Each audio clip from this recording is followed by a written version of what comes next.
Welcome to The Kingdom, a podcast dedicated to CCBC Essex Athletics and a land defended by Sir Ross's Knights.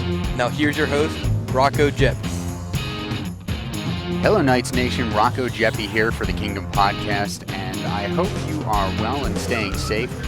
We're back this week with Season 2, Episode number 13, and if you listened to our last episode, you'll remember I gave you a hint about today's guest. No, it was a bit off the wall, I'll grant you that. But here's that riddle again. Some of the benefits of this fruit are that it is high in antioxidants, may boost immunity, may support eye health, and is native to the Asian continent. The answer? Mango is the fruit that we were looking for, and if you're a fan of Knights men's lacrosse, you will know that that refers to former CCBC Essex men's lacrosse All-American Will Manganiello. I sat down with him for another one of our Once a Night, Always a Night interviews, and during that interview, I also surprised him with a special guest. So sit back with your anticipation. Here is part one of Once a Night, Always a Night with Will Manganiello. Rocco Geppi here for the Kingdom podcast, and we're getting ready to hit another installment of Once a Night, Always a Night. My guest today is former Knights men's lacrosse student athlete Will Manganiello. Will, thanks for joining us. Thanks for having me, Rocco. Absolutely. Now, unfortunately for us, we were only graced with Will's presence for one season, but what a season it was. The Knights that year, the 2014-15 academic year, the Knights would end the season as the Region 20 champions, the national runner-up, and yeah, we also hosted the national championship tournament. Personally, on Will's side, he finishes the year an NJCAA first-team All-American.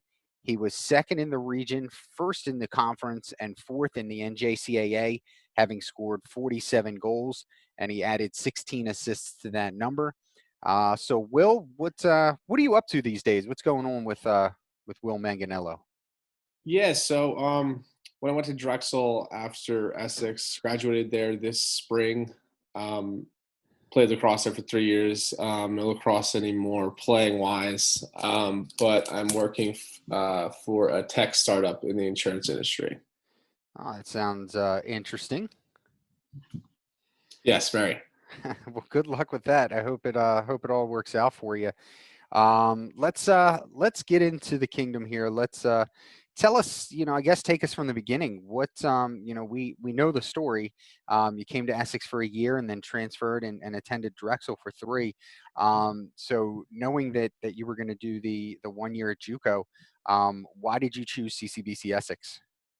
Yeah, so long story short, I was committed to another Division I school before coming to Essex. After my senior year in high school, it fell through, and I had a couple buddies who were already going down to Essex to play for Coach Burke, and through them and Coach Burke, they contacted me, got me down to campus, told me the opportunities that, could arise from taking a year at Essex or 2 years at Essex.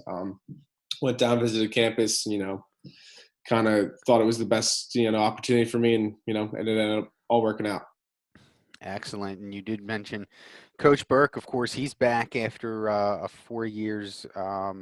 Tell us and speak to the team. Like, obviously we want you to answer the question here, but if you had the team in front of you, what would you tell them that they will gain from playing under Coach Burke?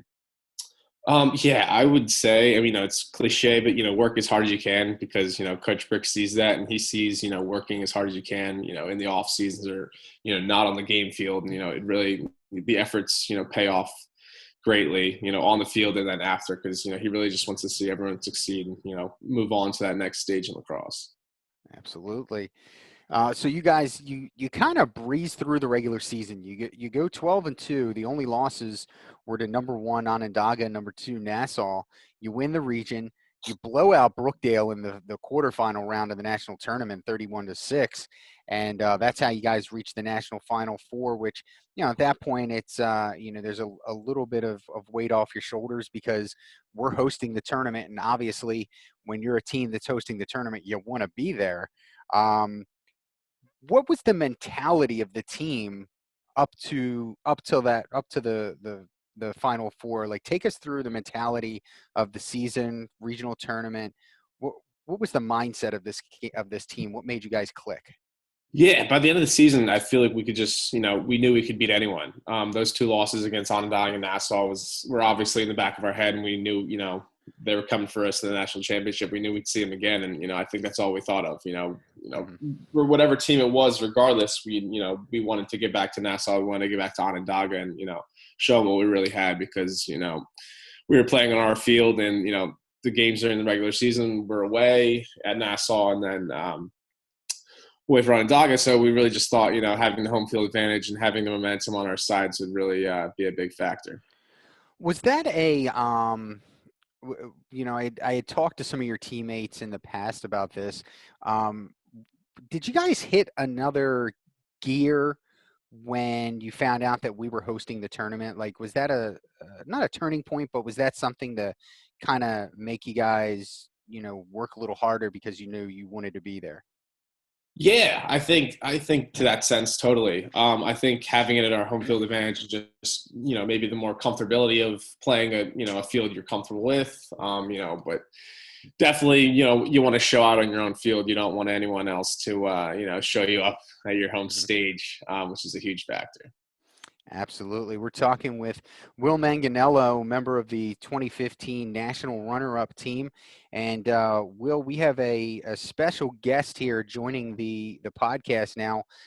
Special guest, can you hear us? All right. Maybe we're still waiting for them to sign in here or get the microphone working. How about now? Do we have you? I hear something. Hello. There we go. Will Manganiello, it's head coach Shawn Burke on the podcast today. Coach Burke, how are you? Hey, Will, how you doing, buddy? I'm doing great. So, Coach, tell us a little bit about Will. What the process was in recruiting him. He had mentioned earlier in our talk that something fell through with a previous commitment, and he came down and checked out the Kingdom, and then he was here.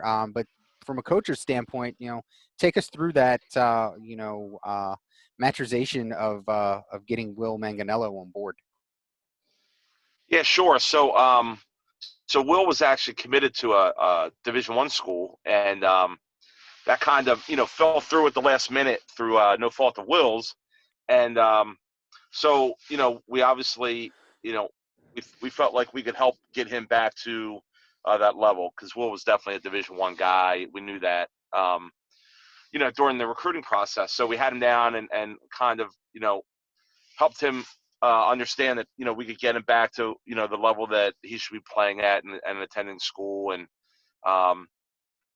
he took advantage of that opportunity and was with us for a year and, obviously had an outstanding year, was an All-American and helped lead us to the national championship game. And more importantly, I think it was really cool to see Will move on after that year and be a starter at Drexel. And I'm friends with Brian Volker, who's the head coach up there. And he, to this day has nothing but great things to say about Will. So, kind of a bump in the road there, but it worked out really well for everybody, I think.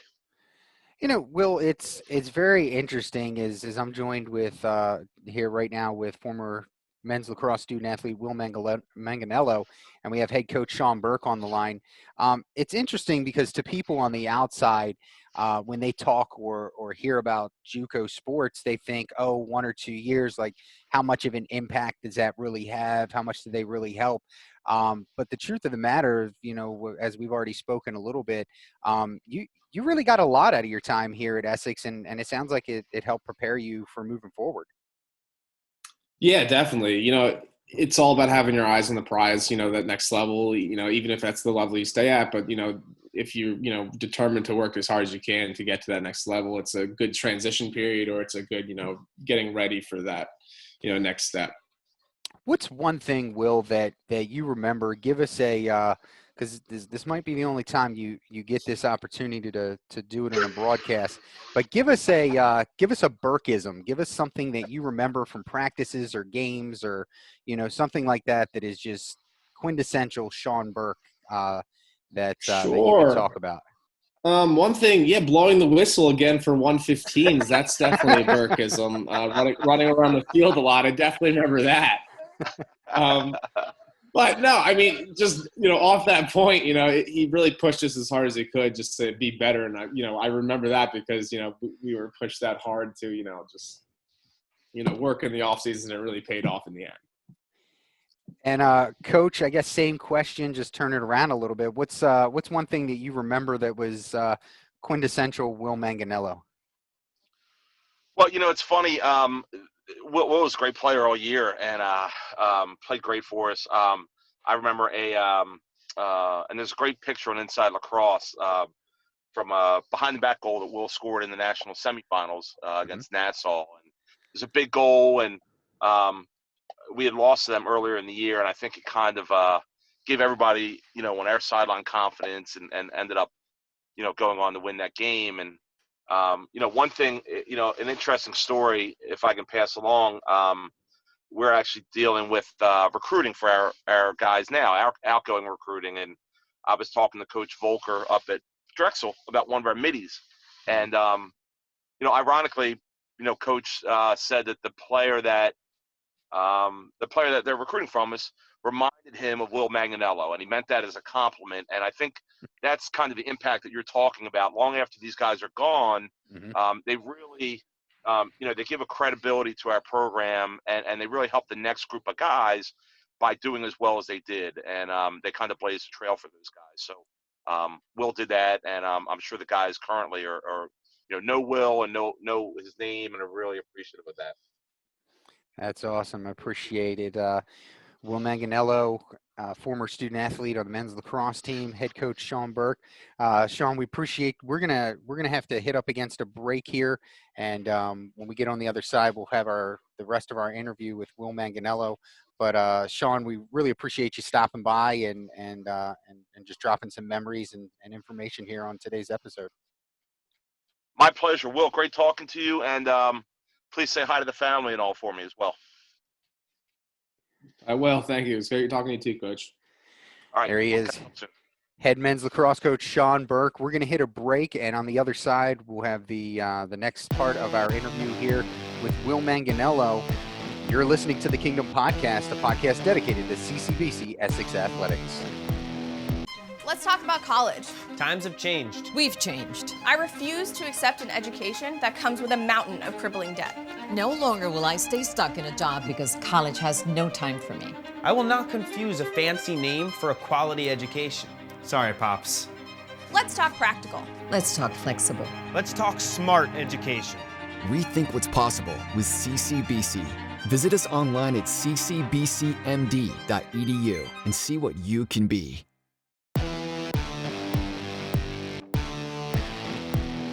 Welcome back to the Kingdom Podcast. Rocco Geppi here, and you just heard part one of my interview with former All-American Will Manganiello.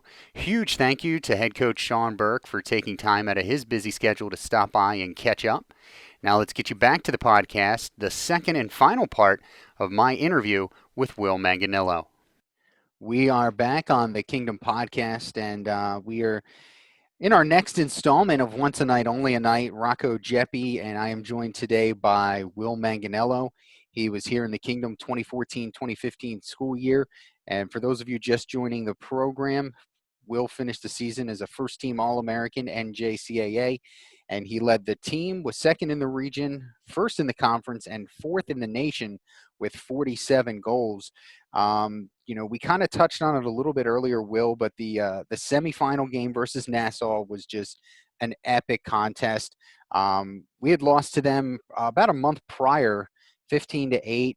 It was a back and forth game. You guys were tied at 7 at halftime, and then you come out in the second half, just playing absolutely amazing. Take a 17-11 lead with just over 4 minutes left, and then Nassau, they start their chant that I think. It's not necessarily one of my least favorite things, but it's up there. And they go on a 5-goal run over the next 3.5 minutes, 6 seconds left. They have the ball. The shot goes wide. Just from a player standpoint, take me through that game. I think you finished the game with like 4 or 5 goals. I mean, it was just an epic contest. Yeah, it was a great game. We knew both teams had the ability to beat either team on, any given day, and we knew it was going to be, a shootout. And that's exactly what it was. It was so back and forth, and, it was just tensions were high. And I think it was, the last team to hold on as long as they can was going to win the game. And, that's what we ended up doing. And, we were so determined just to, beat them. And we wanted that revenge of, the earlier in the year, and we haven't beat them in, I think it was 9 years at that point. So it was just a lot of things that culminated together that, we really needed that win and wanted that win. And, we held on long enough and brought it home, which was nice.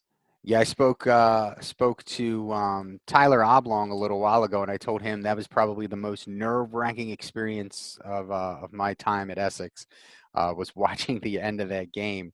I've asked a couple of your teammates this question, and first of all, I gypped you one. You had 6 goals, 1 assist in that game. Just a great showing. I asked a couple of your teammates this question. I'm going to ask you, in your opinion, if there was an off day in between that semifinal game and the finals against Onondaga, because Daga had played Genesee, but Genesee wasn't the Genesee that we know now. They would go on the next season to upset Onondaga for the championship. But the starters for Onondaga didn't play much. I think they beat them by like 8 goals, so their starters got to sit early. In your opinion, if there was an off day between that semifinal game and the finals against Onondaga, does Essex walk away with its 3rd national championship? Yeah, I've talked about this a lot. I totally agree with that. I don't know if we would have walked away with the championship. I think we might have had a better chance, but, that was one of the hottest lacrosse weekends I've played with. It was hot down in the stadium. And just that buffer that, it seems like most other, divisions play with a buffer in between those 2 games. It would have been a big difference, even, playing the earlier game on that Saturday versus the later game, you get that, 3 hours of extra, rest before the national championship game. So, it's different. I don't know if it's a whole lot different because, they played 2, but, they had some break. But I definitely think the outcome could have been a little different with the rest day. I think so too. What did you, as we're going to transition here into your transfer, but before we get there, what did you learn from your time at Essex, both in and out of the classroom? Just the hard work, pays off. Sounds like a cliche, but it really does. Putting in the effort, not just on the field at practice, not just on, the field of games, but everything around it, getting everything together, that time management that you need to, manage your school versus lacrosse. It just everything that comes together culminates and it pays off. And you see that payoff at the end of the year. You might not see it every day. You might not see it every week, but you definitely see it, when you get where you want to get. So you transfer to NCAA Division I Drexel. What was it like to attend and play there for 3 years? And then also, as you explain that to us, how did Essex prepare you for that experience? Yeah, so coming into Essex, I didn't think it was going to be as hands-on as it was. I didn't think it was going to be involved as it was, but, it really prepared me for how intense the, Division I student athlete life is. It really is a full-time job, and it takes up a lot of, hours out of your week, and you really got to be committed, and you really got to know what you want. And I think Essex prepared me for that because, Coach Burke was so involved with, all of us, on the field and not, academically not. He, really wanted us to excel and succeed. That's great. That's awesome. Awesome information. We appreciate all this feedback today, Will, because as as much as this is an entertainment and publicity thing for the programs, a lot of our student athletes listen, and so the information and the wisdom that you guys are able to impart is really greatly appreciated. Yeah, thank you. Thank you for having me. Happy to help out and do as much as I can. Absolutely. And we're not going to let you go just yet. We've asked all our guests this question, and we're going to ask you, give me your top 3 moments from your time here at CCBC Essex. Sure. Yeah, I'm going to say not in any particular order, but, getting honored with All-American and seeing my teammates get honored with All-American at the end of the season really, saw how our hard work paid off and how everyone's, hard work paid off. Another would probably be beating Nassau in that national semifinal game. It meant a lot to everyone, not beating them for 9 years or whatever it was. And, getting that revenge was huge, and, playing on that big stage. And then the number one would probably be playing in the, national championship game. Unfortunately didn't win, but just playing on a stage like that, it's really an honor. And it was, awesome playing on our home field as well. Excellent. Good stuff, Will. Folks, Will Manganiello, 2014-15 school year with Essex, a first-team NJCAA All-American, 47-goal scorer. Again, Will, thanks for taking the time and joining us here today. Thank you, Rocco.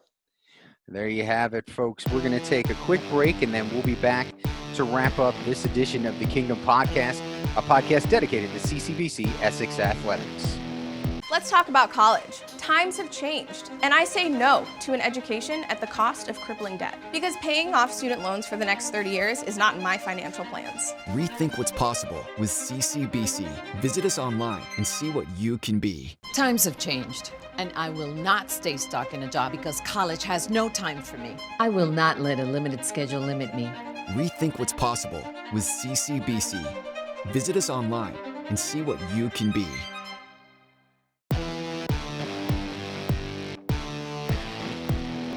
Hello, ladies and gentlemen, and thank you for listening to Season 2, Episode number 13 of the Kingdom Podcast. We're extremely thankful for all of our followers. That's all the time we have for this week. My thanks again to Will Manganiello and head coach Shawn Burke.